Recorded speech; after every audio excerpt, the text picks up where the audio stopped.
Hello दोस्तों, नमस्कार। मैं हूं डीके सिंह और मैं आपका स्वागत करता हूं आपके अपने चैनल बोर्ड एग्जाम प्रिपरेशन में।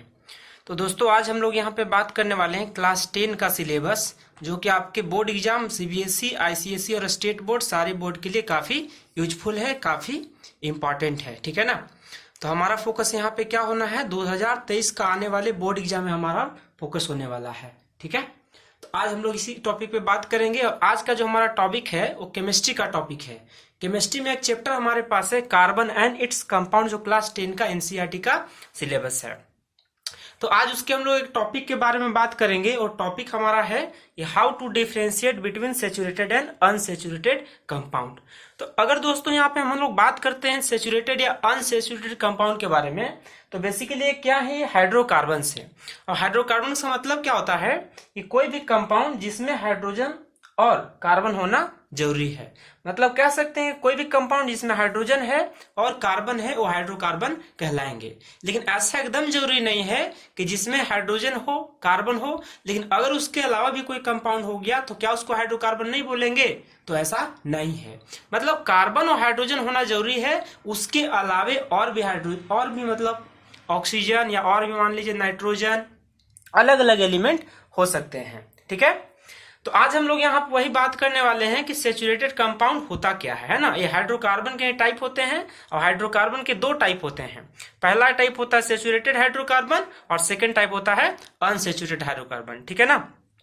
तो आज हम लोग किस टॉपिक पे बात करेंगे, अनसैचुरेटेड हाइड्रोकार्बन के बारे में बात करेंगे, यानी अनसैचुरेटेड कंपाउंड के बारे में बात करेंगे, जिसको हम लोग अल्केन भी कहते हैं। ठीक है ना।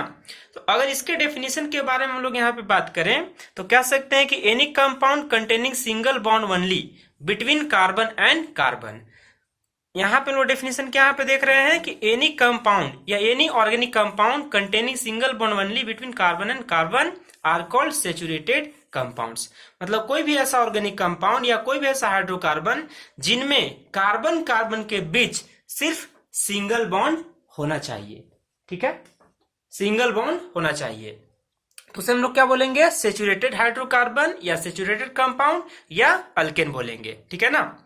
तो अब इसके जनरल फॉर्मूला के बारे में अगर हम लोग यहाँ पे बात करेंगे तो इसका जनरल फॉर्मूला क्या होता है, CnH2n+2 होता है। ठीक है, इसका जनरल फॉर्मूला क्या होता है, CnH2n+2। जनरल फॉर्मूला को हम लोग यहाँ पे सामान्य सूत्र भी हिंदी में कह सकते हैं। जो हिंदी भाषी का स्टूडेंट है उसे जनरल फॉर्मूला को क्या कहेंगे, सामान्य सूत्र कहेंगे। तो CnH2n+2 हो जाएगा, जहां पे n क्या है, नंबर ऑफ कार्बन, यानी कार्बन की संख्या है। ठीक है ना। मतलब क्या है कि अगर आप n का वैल्यू यानी n का मान यहां पे रखेंगे तो उसके हिसाब से आपका हाइड्रोजन की संख्या निकलने वाला है, नंबर ऑफ हाइड्रोजन आपको निकल जाएंगे। ठीक है ना।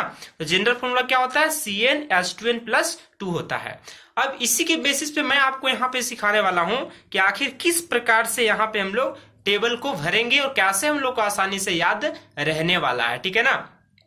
तो आज हम लोग यहाँ पे सबसे पहले बात कर लेते हैं कि इस टेबल में क्या क्या मैं आपसे बात करूंगा। तो इस टेबल में हम लोग यहाँ पे जो बात करने वाले हैं, पहला आपके पास है नंबर ऑफ कार्बन। ठीक है। और सेकंड आपके पास जो है वो रूट है, रूट या रूट वर्ड कहते हैं उसको। और थर्ड आपके पास हो गया सफिक्स। सफिक्स का मतलब किसी भी वर्ड के लास्ट में लगने वाले वर्ड को हम लोग सफिक्स कहते हैं। ठीक है ना। और उसके बाद है नेम ऑफ कंपाउंड, यानी कंपाउंड का नेमिंग हम लोग कैसे करने वाले हैं, कंपाउंड का नाम कैसे करेंगे। ठीक है ना। तो हम लोग यहाँ पे बात कर लेते हैं। तो अगर मान लीजिए आपका कि नंबर ऑफ कार्बन 1 से 10 तक हम लोग को पढ़ना है, क्लास 10 तक का जो सिलेबस है उसमें 1 से 10 तक ही हम लोग को पढ़ना है, उससे ज्यादा हम लोग को फिलहाल पढ़ना नहीं है। ठीक है ना।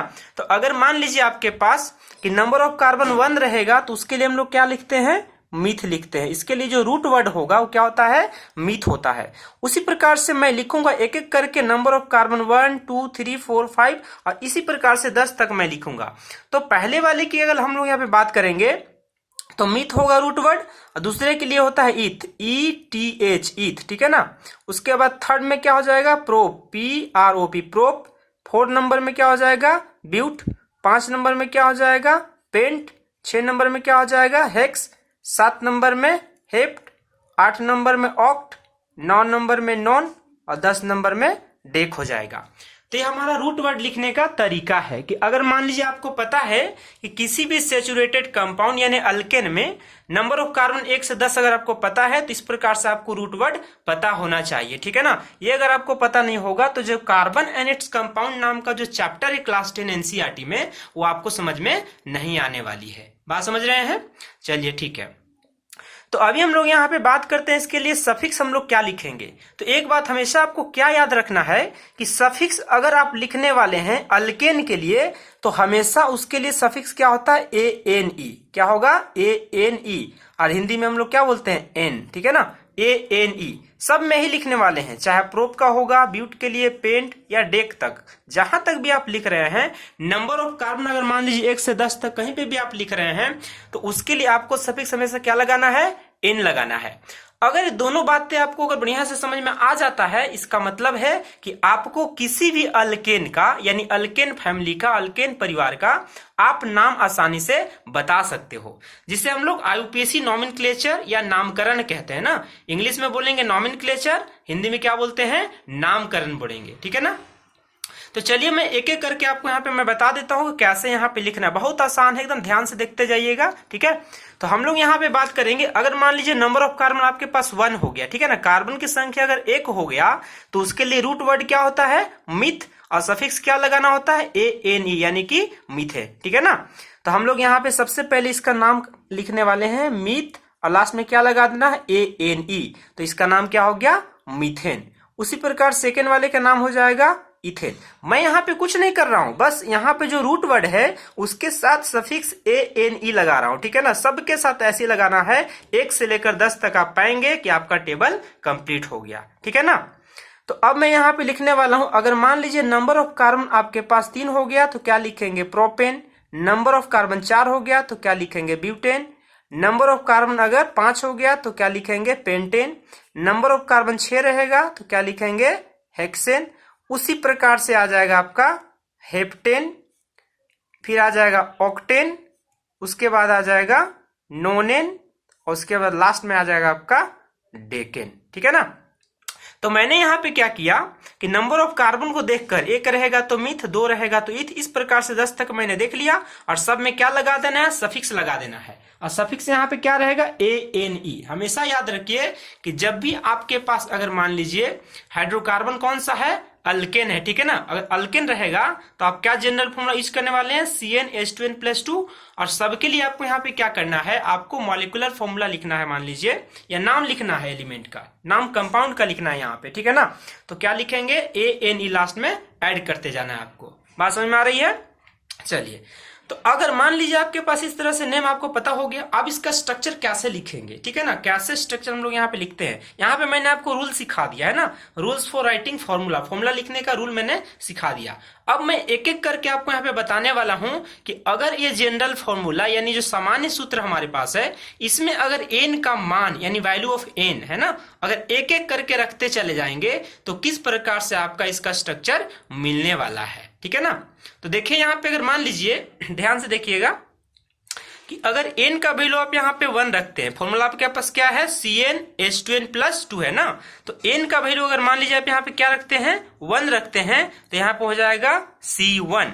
तो यहाँ पे भी n1 रखेंगे तो क्या हो जाएगा? H2 × 1 + 2, यानी क्या लिखने वाले हैं इसको? C1। तो C को 1 छुपा हुआ रहेगा। H में आपका क्या दिखेगा? 2 × 1 यानी कि 2, और 2 में 2 ऐड भी करना है तो क्या हो जाएगा? CH4। ये किसका नाम हो गया? मीथेन का। ये किसका नाम है? मीथेन का, ठीक है ना। अगर मान लीजिए मैं आपसे बोलूं कि यहाँ पे n का वैल्यू 2 रखना है, n का मान 2 रखना है, मतलब कार्बन की संख्या, नंबर ऑफ कार्बन कितना है? 2 है, ठीक है ना। तो आप यहाँ पे क्या रखने वाले हैं? इसी फॉर्मूला में रखिएगा, ठीक है ना। तो यहाँ पे क्या हो जाएगा? C2, ये हो जाएगा C2, और हाइड्रोजन क्या है यहाँ पे? 2, n का वैल्यू 2 रखना है, और प्लस में आपका 2 है, ठीक है। तो यहाँ पे क्या हो जाएगा? C2, और 2 दूना का 4, और 2 आपको जोड़ना भी है, तो यहाँ पे क्या लिखने वाले हैं? C2H6। ये आपका इथेन हो गया। बात समझ पा रहे हैं?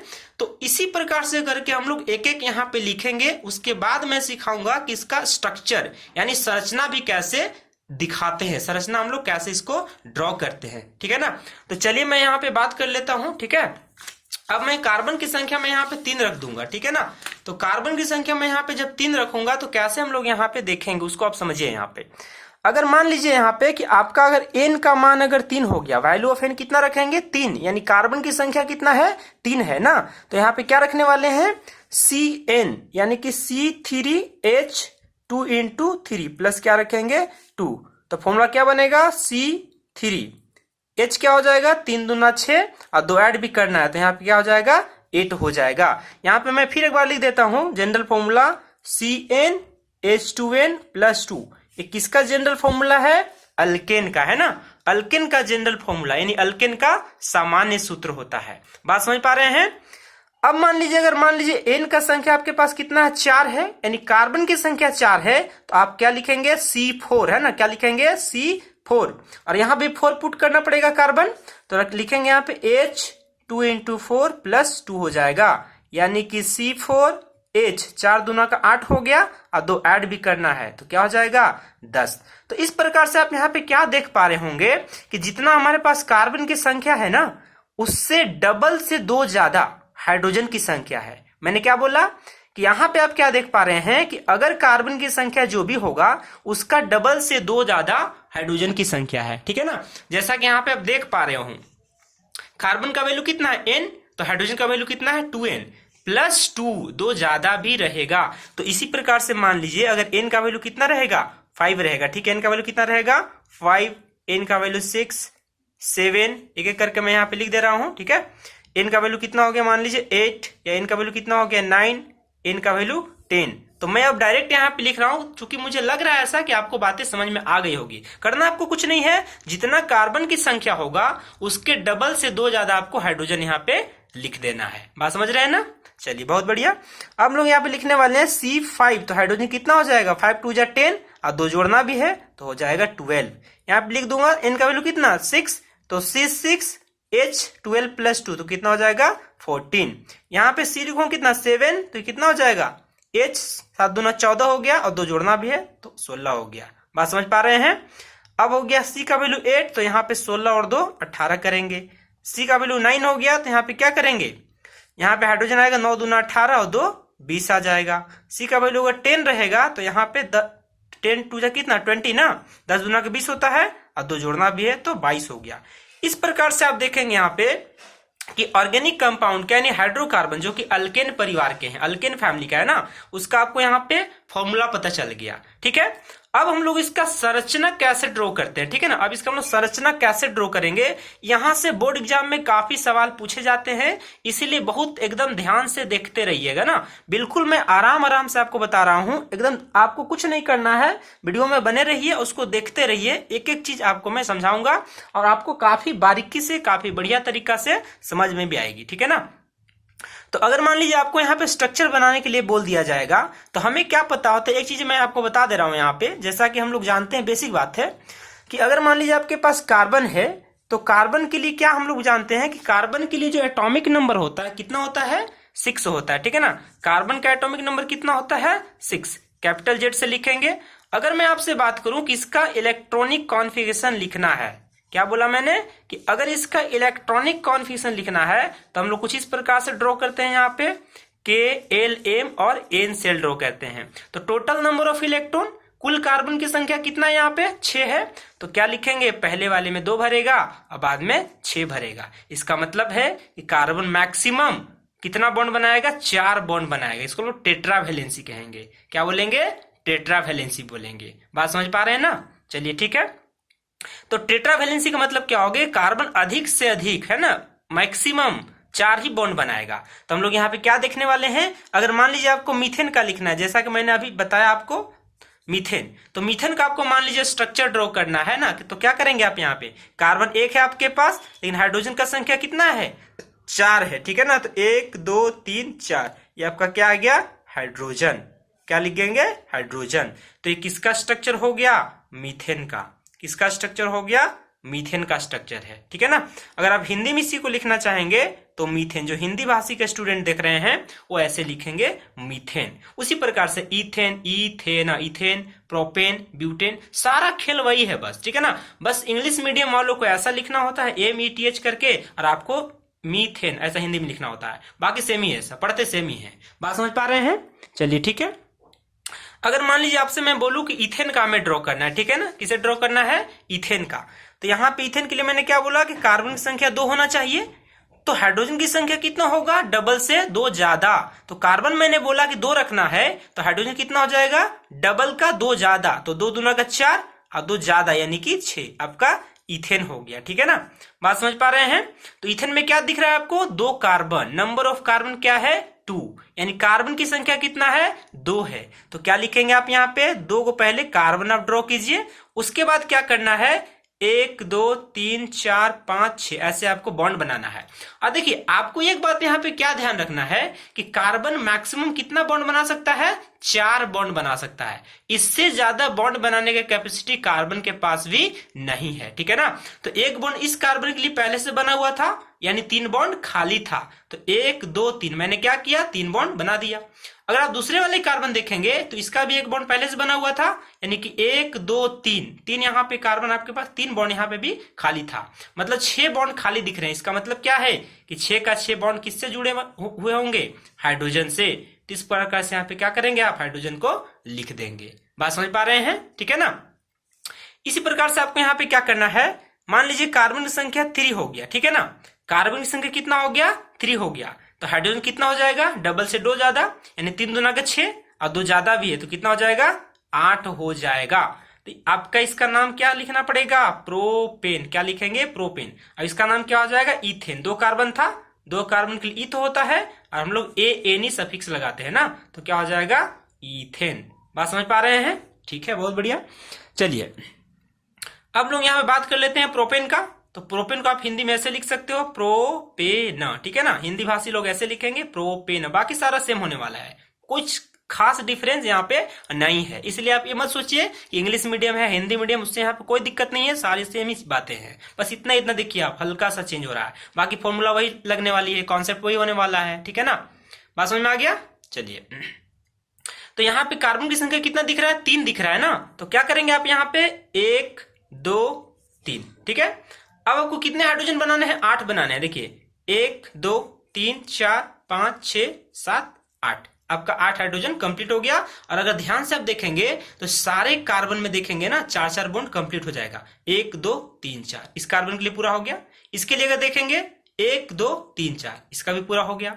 इस कार्बन के लिए देखेंगे 1 2 3 4 इसका भी पूरा हो गया। मतलब यहाँ पे क्या करना है आपको? हाइड्रोजन ड्रॉ कर देना है। बात समझ पा रहे हैं? ठीक है, अब देखिए यहाँ पे आपका 8 हाइड्रोजन भी पूरा हो गया। मतलब आपको क्या चेक करना है कि कार्बन मैक्सिमम कितना बॉन्ड बनाता है? 4 बॉन्ड बनाता है। ठीक है ना, तो 4 बॉन्ड बनाता है, तो चारों बॉन्ड आपको यहाँ पे सेटिस्फाई करना है, इसका जो शर्त है उसको पूरा करना है, तब जाकर आपका जो स्ट्रक्चर बनेगा, संरचना बनेगा, वो सही बनेगा। बात समझ पा रहे हैं ना?